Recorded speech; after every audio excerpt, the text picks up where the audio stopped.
kita tidak boleh lagi menjadikan Timur Tengah sebagai epicentrum peradaban. Udah nggak laku, Pak. Mereka sudah gagal dalam mengawal peradaban. Epicentrum peradaban Islam itu sudah harus bergeser ke Indonesia. Dan kalau kita bicara epicentrum peradaban agama di Indonesia, ya kita bicara NU, karena inilah yang terbesar.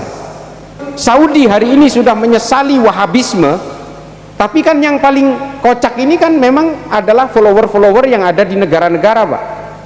Nah, kalau Wahabisme itu runtuh di tanah kelahirannya sendiri di Saudi, yang makin jadi bisa jadi di Indonesia loh, Pak, Wahabi itu. Nah, ini yang harus kita kawal juga, tidak kalah pentingnya, karena that is how ideology works. Ideologi itu cara bekerjanya seperti itu. Di tanah kelahirannya bisa mati, tapi di negara hilirnya seperti di Indonesia itu akan makin menggelepar dan makin liar. Tidak mustahil Indonesia ini akan makin menjadi Wahabismenya, dan akhirnya kita saling bermusuhan. Kalau Wahabisme itu sudah menguat, Pak, kita nggak mungkin perang dengan negara lain. Yang terjadi adalah perang tetangga melawan tetangga.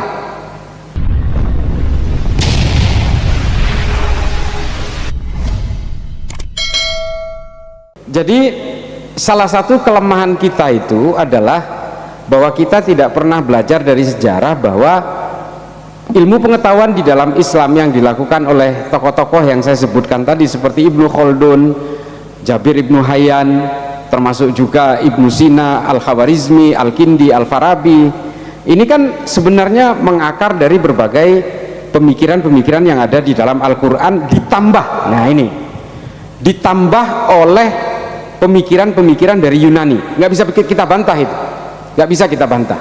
Ibnu Sina mengukur jarak bulan dan matahari itu betul-betul terilhami dan terinspirasi dari Al-Quran, tapi keinginan giroh, apa namanya ya, rasa penasaran yang tinggi itu diilhami oleh berbagai pemikiran dari Galen, Pluto atau Aristoteles. Nggak bisa kita hindari. Makanya filsafat itu menjadi penting. Sementara oleh Wahabi filsafat ini diharamkan, makin menggelam kita. Bahkan penemu angka 0 Al-Khawarizmi menemukan beliau itu di Andalus karena dia keturunan Persia, dia dianggap kafir karena dia dianggap Syiah oleh Wahabi. Ini akan semakin membuat Islam itu semakin terpuruk. Pemikiran-pemikiran yang sangat fundamental seperti ini, yang seolah-olah dengan berislam kita harus stagnan di dalam peradaban abad ke-8, ini memang tidak akan membawa Islam terhadap peradaban, akselerasi peradaban manusia ke depan. Nah, saya saja ini Gus, saya belajar sejarah dan filsafat Islam karena saya belajarnya di Amerika. Pulang ke sini saya dianggap orang Kristen yang disusupkan ke dalam Islam juga. Apalagi adik tadi yang lulusan Sorbonne ya, Merci. Nah, ini yang dari Sorbonne. Saya kemarin ketemu sama Mas Andar Prabowo di Tunis, datang dari Perancis untuk memberikan pemahaman yang sama seperti ini. Nah, ini di dalam kita itu masih menganggap bahwa sains, ilmu pengetahuan ini masih dianggap kontraproduktif dengan pemahaman-pemahaman kita tentang akidah dan tauhid. Ini masalahnya. Sehingga yang kita pelajari itu adalah keilmuan-keilmuan dasar yang hanya bersifat sosiologi dan sebagainya.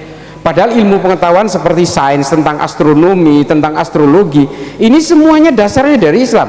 Siapa yang punya hitungan-hitungan pergeseran bulan dan sebagainya sampai menentukan hilal dan sebagainya kalau bukan orang Islam? Bahkan hitungan-hitungan tentang ilmu falak dan sebagainya itu konon kalau di kitab ilmu falak itu sampai turunnya pohon kelapa jatuhnya itu bisa dihitung. Itu kan artinya kita punya basis-basis ilmu pengetahuan yang luar biasa, cuma hari ini ya kita stagnan semua. Karena apa? Ya kita akhirnya sibuk dengan isu-isu recehan, berdebat tentang persoalan-persoalan fikih yang nggak ada habisnya.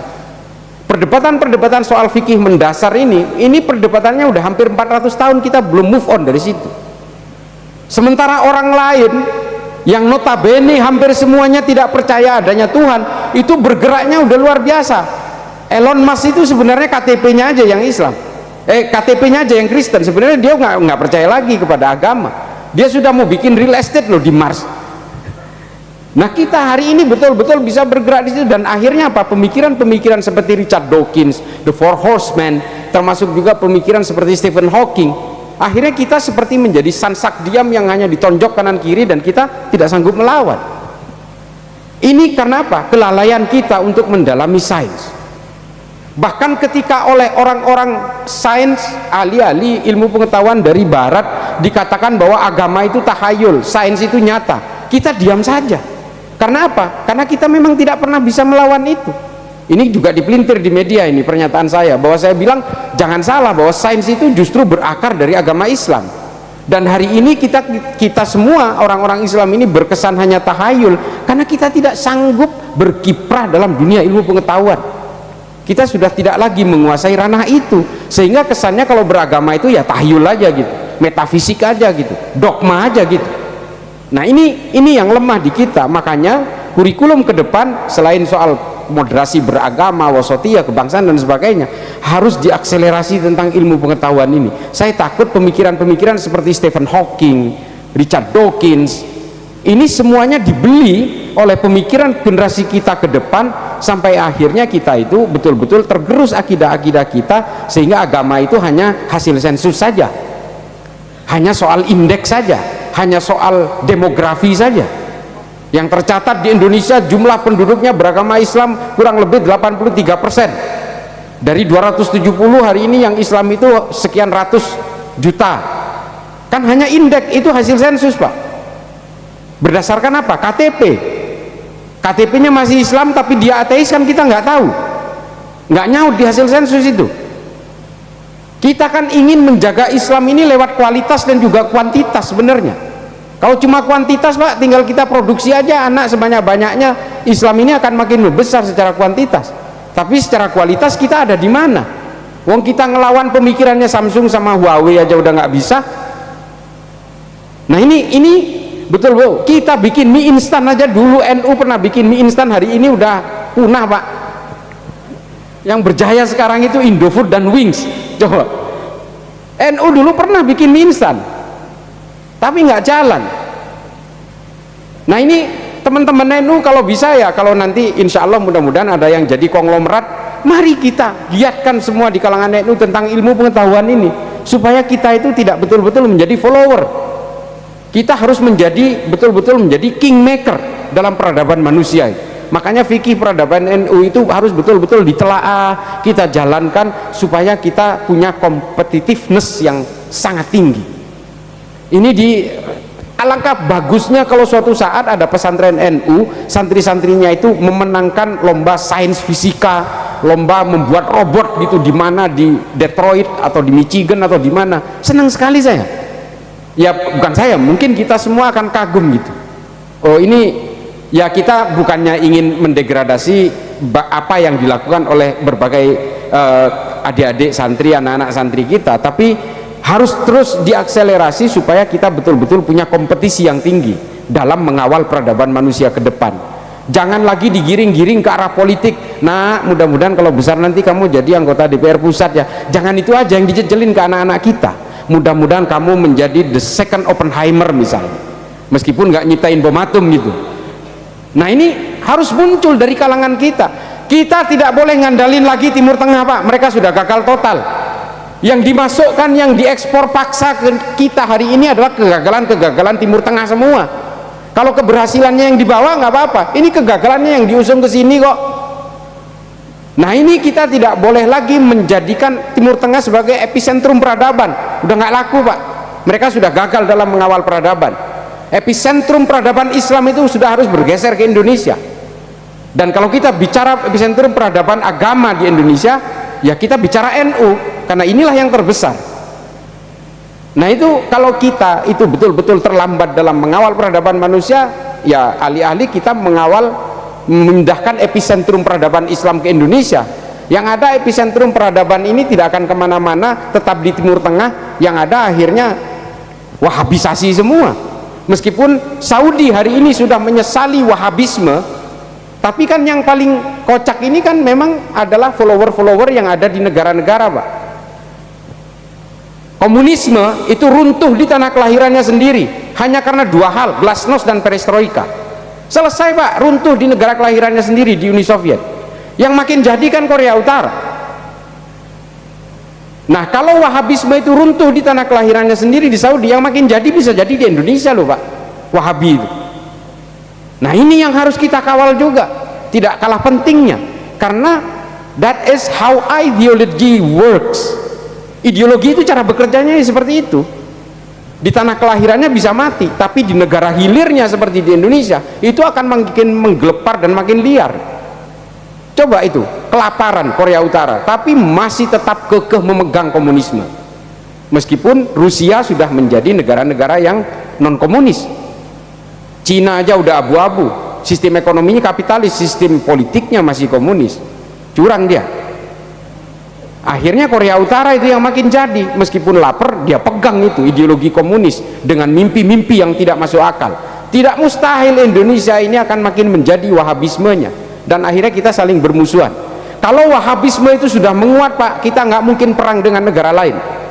Yang terjadi adalah perang tetangga melawan tetangga. Ini yang harus kita hindari.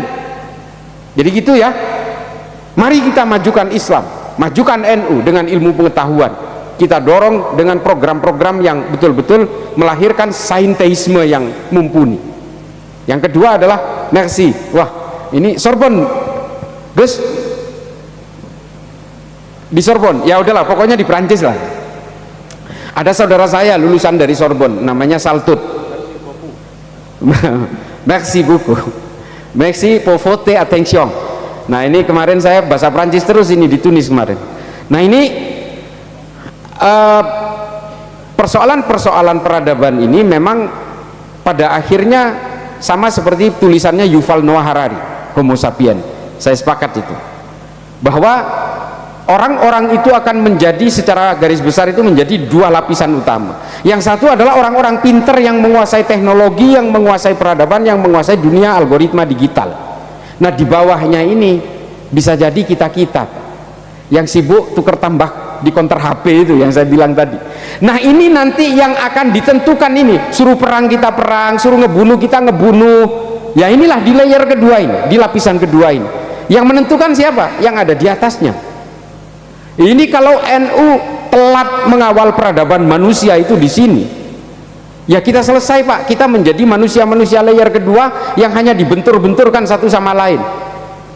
Pecah belah NU, bikinlah NU garis lurus. Jadi ini duitnya jadi Pak, muncul di Jawa Timur. Ini memecah belah NU kok. Disadari atau tidak disadari? NU ini raksasa Pak. Bukan hanya orang Indonesia sebenarnya yang paham tentang pentingnya NU. Negara lain itu mau bikin NU udah telat. Somalia, nah, saya cerita Somalia. Somalia itu saya sampai hari ini masih advisernya Somalia, masih makan gaji buta saya Pak, dari pemerintah Somalia sampai nanti September SK saya masih makan gaji buta. Iya, saya bilang gaji buta, kerjanya cuma Zoom tiap bulan 2 kali dengan pemerintahnya. Nasihat saya kan masih gitu-gitu aja, bikin Pancasila, bikin NU. Nggak bisa, mereka Wahabi semua satu negara. Mereka itu satu negara, pahamnya sama, agamanya sama, manhajnya sama, ijtihadnya sama, madhabnya sama, ulamanya sama, lulusan Mekah dan Madinah sama semua, bisa dibilang homogen secara keimanan. Tapi perangnya nggak selesai-selesai sampai hari ini Pak. Setengah dikuasai pemberontak Al-Shabaab, setengah dikuasai oleh the government of Somalia, setengahnya lagi. Perang tidak selesai, padahal sama-sama Wahabinya itu. Sama-sama sepakat mengharamkan maulidan, nggak boleh ziarah kubur, rokok haram semua. Pokoknya antitesisnya NU hidup di Somalia, tapi perang mereka satu sama lain. Nah mereka ketika nanyakan Mas Islah ini, ya manggilnya bukan Mas lah, Mas Islah ini di Somalia ini solusinya apa? Satu, bikinlah sejenis Pancasila atau kesepakatan bersama, sejenis Piagam Madinah, sejenis Asobiyahnya Ibnu Khaldun, atau seperti Pancasila di sini. Dia bilang it is too late, sudah terlalu terlambat. Dia bilang, oh ya udah, saya nggak punya solusi lain. Setiap Zoom kayak gitu Pak, makanya saya bilang saya gaji buta. Bikin Nahdlatul Ulama, ya nggak bisa, di sini semuanya nggak bisa guyup seperti Nahdlatul Ulama. Ini satu paham, satu agama, satu madhab, semua udah saling perang kok, saling bom masjid, padahal sama pahamnya.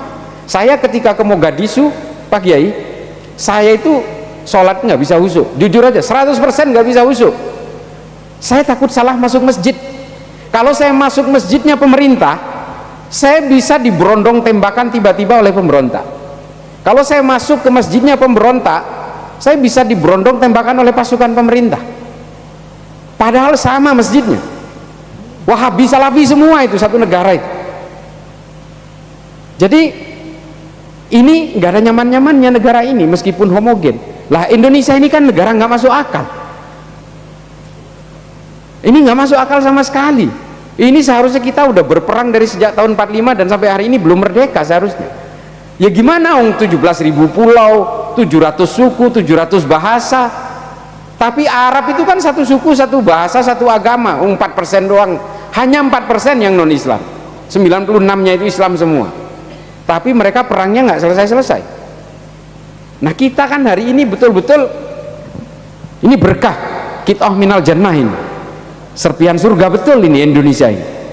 Nah ini semua kenapa? Ya karena NU sama Pancasila lah. Adalah Muhammadiyah saya ikutkan lah. Ini adalah betul-betul kita masih memegang tali asobiyah itu, kesepakatan bersama.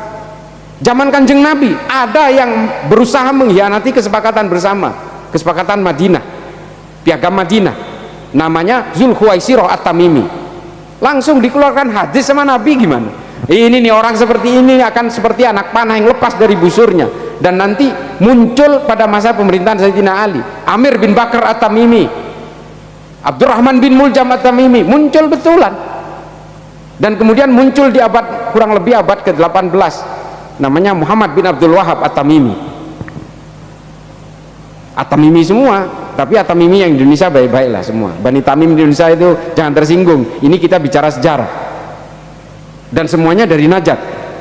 Semuanya itu, termasuk Zulkhuwaisirah dari Najd, Amir bin Bakar dari Najd, Abdurrahman bin Muljam dari Najd, Muhammad bin Abdul Wahab dari Najd, dan semuanya Bani Tamim lagi. Aduh, kacau.